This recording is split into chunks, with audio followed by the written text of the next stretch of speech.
E a gente precisa ocupar espaços políticos para que esses direitos sejam garantidos e afirmados para todos. Porque o grande problema de hoje não é só combater o racismo e o preconceito ou a intolerância, é a gente devolver resolutivas para a comunidade. Porque assim, nós já sofremos várias ações de intolerância nesse terreiro. Inclusive o sistema que queria calar os nossos atabaques, que é símbolo de resistência, de culto, de louvor.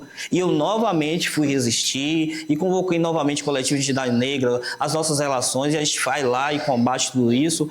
Mas a sociedade em si pergunta, e o que se deu? Qual é a resolutiva disso tudo? No que terminou? Então a gente precisa começar a bater nessa tecla que nosso povo precisa sim se reorganizar, lutar, mas ter as suas vitórias adquiridas e mostradas para o mundo de que existe um sistema social que da democracia, que o Estado é laico, que garante esse direito de liberdade de culto para qualquer religião. Então, enquanto religião, a gente não precisa repensar qual seria o mecanismo, ele já está pronto.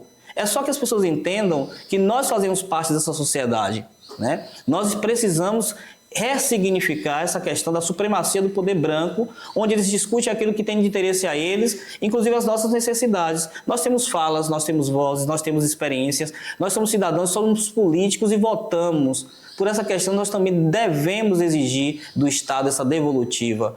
Os terreiros são espaços que estão carentes de tudo, né? De um sistema de educação direcionado, de um saneamento, de preservação de todo esse legado ancestral e sagrado que está aqui dentro. Dentro de cada terreiro está preservado a cultura de um povo, a história de um povo. E nossos ancestrais nos diz que um povo que não tem história é como uma árvore que não tem raiz, é uma árvore fraca. Então, um povo que não concebe a sua história é como um povo que não tivesse identidade. Precisamos de investimento do Estado para que os jovens de terreiro possam ter acesso à cultura, a esporte, à educação, a lazer, à formação, à inclusão e saúde, para que essas pessoas possam viver com dignidade. Talvez seja o nosso maior desafio de hoje, no século XXI. Existir, para deixar de subsistir. Não pedir, por favor, que as pessoas nos entendam, é nos impor, porque sempre as pessoas falam de uma paz. E qual é essa paz? Em uma sociedade injusta, não há paz. A paz, ela parte a partir do princípio da justiça. E para existir justiça, muitas vezes é necessário existir enfrentamento.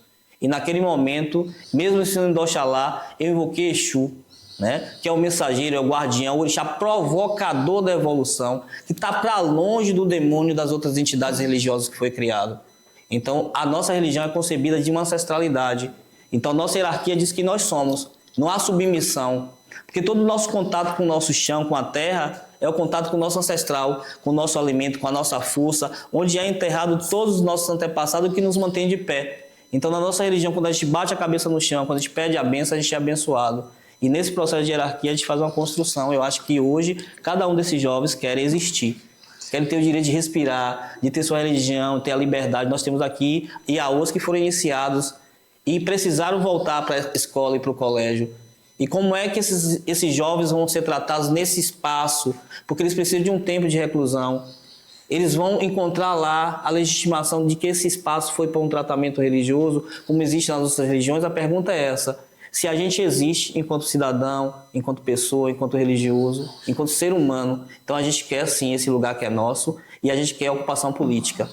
Esses jovens precisam ser preparados para que a gente possa construir no presente um futuro melhor onde todos possam existir. Então talvez seja o nosso maior desafio de hoje, no século XXI, esse lugar de existência. E a gente falou tanto de política aqui, mas a política ela não é só uma política onde a gente pensa somente naquela parte onde cada um é votado por alguém para poder delegar, né, ter tempo de mandar. Né? Não é a questão partidária, é a questão mesmo social, de como um lidar com o outro, como é que a gente consegue trazer o Estado até nós, né? Porque até então a gente elege as pessoas, mas elas não sabem a real necessidade da gente aqui. Então a gente precisa de mecanismos que façam com que a gente saia dessa invisibilidade, né? O aparelho de resistência, como o Ricardo falou, já me vem na mente a revolta dos malês. Eu imagino assim, naquela época não existia o contato que a gente tem hoje, o telefone, a carta, não existia nada disso. E foi uma revolta basicamente organizada. O Zap. Exato. Então, hoje a gente tem todo esse mecanismo a nosso favor. Tem que saber usar. Sim. Exato. E utilizar de forma, né, correta, não utilizar de forma desmedida e desordenada. Mas desconstruir também essa ideia de que nós não estamos organizados. Nós somos extremamente organizados. Porque se o povo negro não fosse organizado, nós não teríamos construído esses espaços, não teria sobrevivido a uma escravidão, não teria criado um sistema de secretismo onde não tem nada a ver com a religião do outro, do colonizador. Ao contrário, aquilo é um ato de resistência porque a gente não poderia ter liberdade, então não poderia ter religião. Então o negro faz o quê? No dia que ele tem para descansar, ele dentro da senzala, ele não esquece de onde ele veio. Isso é extremamente importante. Não esquecer que nós temos ancestralidade. Não esquecer de onde nós viemos. Então os negros lembram de casa, lembram de África e das suas divindades. E ali quando ele bota em cima da mesa a imagem de Iansã, de Santo Antônio, de São Jorge, que é a fé do colonizador, ele coloca debaixo da mesa seus otás, que são suas pedras, seus assentamentos sagrados, para louvar os seus orixás. E a língua é importante, porque até hoje nós usamos a língua oriunda de África, Urubá, a língua que os nossos antepassados nos trouxeram para o culto, para cantar. Então quando a gente canta para olhar, né? Olha coron le o gueregue, ayaba coron lá o garaga, o birincha lá coron le o gueregue, e a camorelo. É os seus antepassados pedindo socorro a olhar, que é a divindade materna, a mulher guerreira, que sai de casa e vai para a guerra, e diz a seus filhos: fique com meus oguês e tira os chifres de búfalo entrega, porque na hora que vocês precisarem, bata no ar e chamem por mim, que eu voltarei na força de um vento, na velocidade de um vento e na força de um búfalo para defender os meus. E os nossos antepassados acreditou nisso.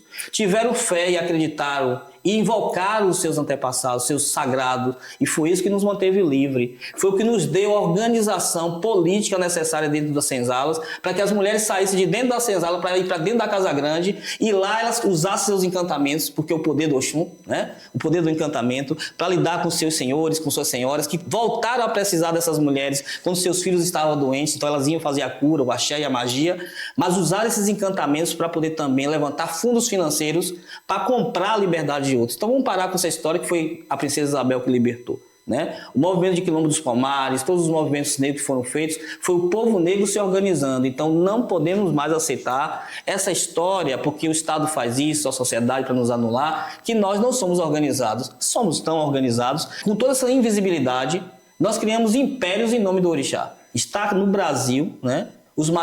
Um grande império religioso e uma grande cultura que é guardada aqui dentro sem nenhum incentivo do governo. Por exemplo, eu tenho uma amiga aqui que ela é da França, ela está aqui hoje. Isso se dá através do contato que eu levei para fora do país. Mas a gente tem a Casa da Itália, que tem uma verba do Estado para manter viva a Aliança Francesa no Brasil, a cultura francesa no Brasil. Mas esse mesmo Estado não se dedica a manter viva a cultura que gerou toda a cultura, o processo da matriz da cultura se dá dentro dos terreiros, da resistência do povo preto. A capoeira vem do povo preto de terreiro, a nossa culinária, o nosso acarajé, a nossa feijoada, o nosso vatapá, o nosso samba, a nossa música, o nosso axé. E a gente abre mão de tudo isso porque nós somos um povo generoso, mas a nossa generosidade também tem que ter um limite. A gente não pode aceitar tudo. Quando a gente permite que alguém use os elementos que estão dentro da nossa história religiosa, da nossa construção, isso não significa que nós não existimos. Foi como eu disse para você, ela é extremamente importante, sim, que as pessoas contem as nossas histórias. Mas mais importante é que o vivenciador fale da sua própria história. Que eu possa estar aqui enquanto sacerdote, enquanto babalorixá, para falar do princípio do Oronim, que aconteceu dentro do terreiro Batalondê com Ricardo Andrade a partir de uma injustiça do Estado para com o povo preto. Né? Entender que essa ferramenta ela foi criada e houve respostas. E uma das maiores respostas está aí. O Oronim está até hoje.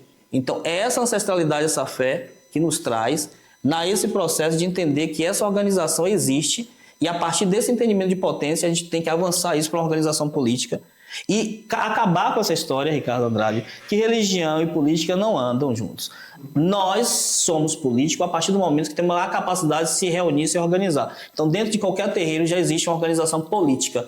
Isso também foi contado para o nosso povo para continuar nos dominando, porque essa é a forma de dominar. Invisibilizar, desconstruir. Então, nós fazemos parte de uma religião viva, de uma religião bonita, cultuada por pessoas, homens e mulheres diversas, mas não podemos esquecer, a religião pertence a todos, mas a matriz dessa religião se dá na cultura negra, Vodou Nagô em África. Todas as pessoas são bem-vindas, mas eu não posso entrar hoje e dizer, não, eu tenho o pertencimento dessa religião. Essa religião tem pertencimento. Homens e mulheres brancas podem comungar do culto afro-brasileiro, entendendo que é uma religião negra. Não podemos ter vergonha disso. Porque ninguém vai cultuar a Igreja Católica sem entender que é uma religião de pertencimento da Itália. E não há nenhum momento, nenhum desrespeito aos demais quando eles dizem nós somos uma religião católica.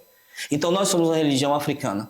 Nós somos descendentes da religião Vodou Nagô em África, que nos ensina que o vento tem força e é vivo, que a água tem força, que o Oxum é transformadora, que a terra tem a cura para nos dar, que é o Baluaê, e Oxalá é o ar que a gente respira, e a partir disso nós entendemos o orixá como divindade, né? Manifestações vivas da natureza. Foi o primeiro seminário que eu levei para a Áustria em 2010.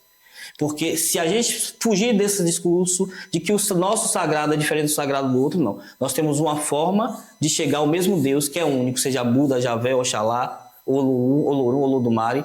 Então a nossa religião tem que ser vista e aceita. Ela tem que ser respeitada.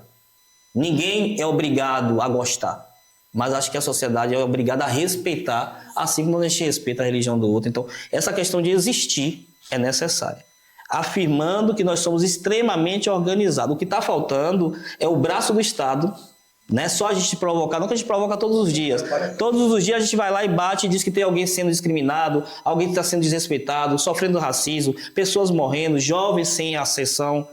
E fica por isso mesmo. É provocar o Estado a se estender aos espaços de comunidades tradicionais de terreiro, comunidades quilombolas, indígenas, onde há necessidade, onde tem que ser o Estado, tem que estar presente. E a gente convoca, né, o Estado a isso. Que além do Oroni, que ele também olhe para o Oroni, olhe para os terreiros, para as comunidades tradicionais e nos dê a possibilidade de existir com projetos, com verba. Nós precisamos de verba, de dinheiro dentro dos terreiros, das comunidades. É preciso que se transforme, porque esse mecanismo de transformação se dá a questão através de uma necessidade.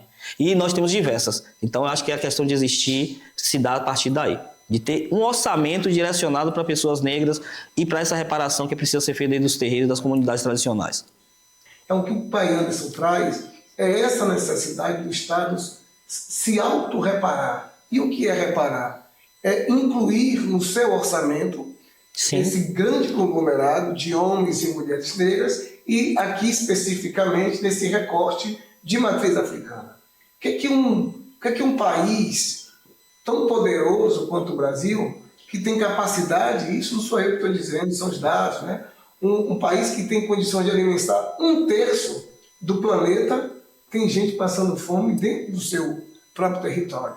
Não significa que ele não foi pensado da forma que deveria ser pensado. Então, as estruturas de Estado, né, os ministérios, as secretarias de Estado, as autarquias precisam olhar para esses espaços que se constituem como os terreiros, que são espaços, como o próprio Babalu já falou, aqui você tem não só um pai de santo, você tem um psicólogo, você tem um médico, você tem um assistente social, porque todas as demandas da sociedade, né, todas as demandas do bairro, elas são desencadeadas pelo terreiro. Então, na verdade, é uma extensão, né? Ou seja, os terreiros eles fazem hoje um papel que desenvolve um papel que o próprio Estado deveria desenvolver sem o recurso que o Estado gere. Então, olhar para o terreiro de Candomblé e perceber que ali é um espaço, né, de construção da cidadania é um dever que esse país tem. Porque foi esse povo que ergueu os pilares dessa nação. E o que eu gostaria de deixar como mensagem, não só para o Oroni, para os jovens de Oroni, mas também para as pessoas, é que a gente se lembrasse dessa questão, que a gente precisa nos tratar como nós gostaríamos de ser tratados. A nossa religião, ela acolhe com o mínimo de recursos que a gente tem, a gente acolhe todo mundo. Uma pessoa, quando entra por esse terreiro, ela encontra um acolhimento, um alimento, um banho de folha, um abraço, uma palavra, uma vela para acender. E a gente não parte desse princípio porque nós temos muito. Porque rico não é quem tem posses, é quem é capaz de partilhar. E eu todos os dias digo que eu aprendi e aprendo todo dia com o orixá. Oxalá é minha bússola. Eu venho do interior da Bahia para buscar aqui em Salvador um caminho para melhorar a vida da minha família, para estudar. E aqui, Oxalá, traço outro destino. E hoje tudo que eu tenho, né? Além do ar que eu respiro, porque eu agradeço a ele, tudo que eu tenho nessa casa, tudo que foi construído foi com muita luta e sacrifício. Em todos os terreiros tem uma trajetória de vida, porque as histórias se constroem, né? Das suas trajetórias, e nós merecemos ser tratados com esse respeito, porque todo homem ou mulher que abdica da sua vida para construir um terreiro é para servir. nós servimos, nós acolhemos, nós abraçamos pessoas. E nós precisamos também ser acolhidos e abraçados pela sociedade, pelo Estado, que muitas vezes nas suas ações nos nega e nos abandona. Mas aqui nós continuamos lutando e sonhando. É que as pessoas sejam capazes de lutar, de sonhar, porque os sonhos são as sementes da realização. Cada criança, cada jovem, cada adulto que adentra esses espaços sagrados, seja aqui no Abatalandê ou em outro terreiro de uma nação banto, Jeje, Nagô, Angola, Queto, porque somos todos de uma mesma ramificação, da mesma linha. Nós acreditamos na ancestralidade, que essa ancestralidade possa se manter viva na nossa cabeça, no nosso ori, e que ela possa se perpetuar para que as próximas gerações possam encontrar um terreiro de candomblé, louvando, né, cultuando o sagrado, e dando esperança para as pessoas que passam desse portão para dentro. Que o Oroni continue sendo essa semente de esperança, né? Esse movimento em ação de transformação, porque nós queremos para o nosso povo o que de melhor existir, porque eu acho que todas as pessoas merecem viver com dignidade. Então a gente quer também ter essa mesma dignidade, né? Que nos dê os mesmos espaços e que a gente possa continuar sonhando. Eu quero encerrar agradecendo a Babá Miodé-Loni, que é o orixá que me iniciou. Eu fui iniciado. Então, por essa razão, eu tenho uma raiz e nós precisamos saber de onde nós viemos, porque a gente precisa saber para onde nós vamos. Então, a minha nação é a nação de Queto. Eu fui iniciado pelo meu babalorixá em memória, de um do Oxóssi, né, do Alabaxá em Maragogipe.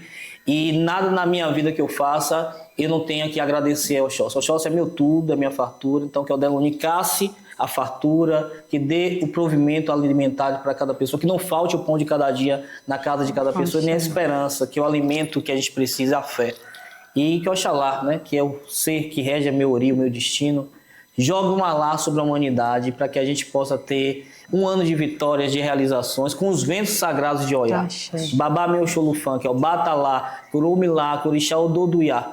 Dê a todos sabedoria, paciência e equilíbrio, porque a paciência é a mãe de todas as virtudes, para que a gente possa continuar seguindo com o Oroni, com o nosso culto, com nossa alegria, com a nossa dança, com o nosso toque, com a nossa forma de louvar o sagrado, que às vezes pode ser diferente da do outro, mas que é o nosso sagrado. Então, que esse sagrado também seja respeitado e que a gente possa continuar tocando os nossos atabaques para louvar o orixá e a divindade. Iaraê, eu amoro dela, origem eu au, ode araê, roquearo, é o noni, roque, amoro dela, origem eu au, ode araê.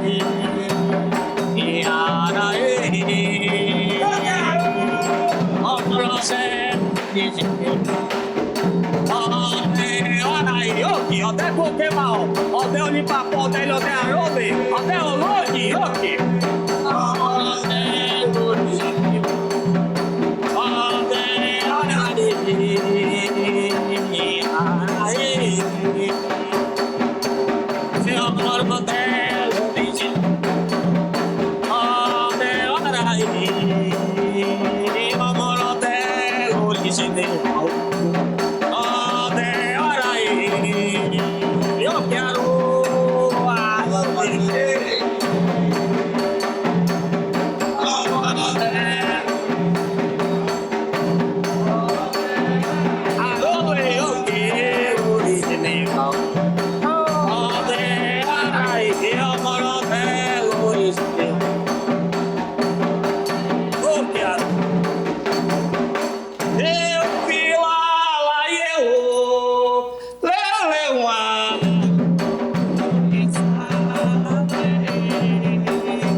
E é nesse clima acolhedor que a gente finaliza o primeiro episódio da série Apoti.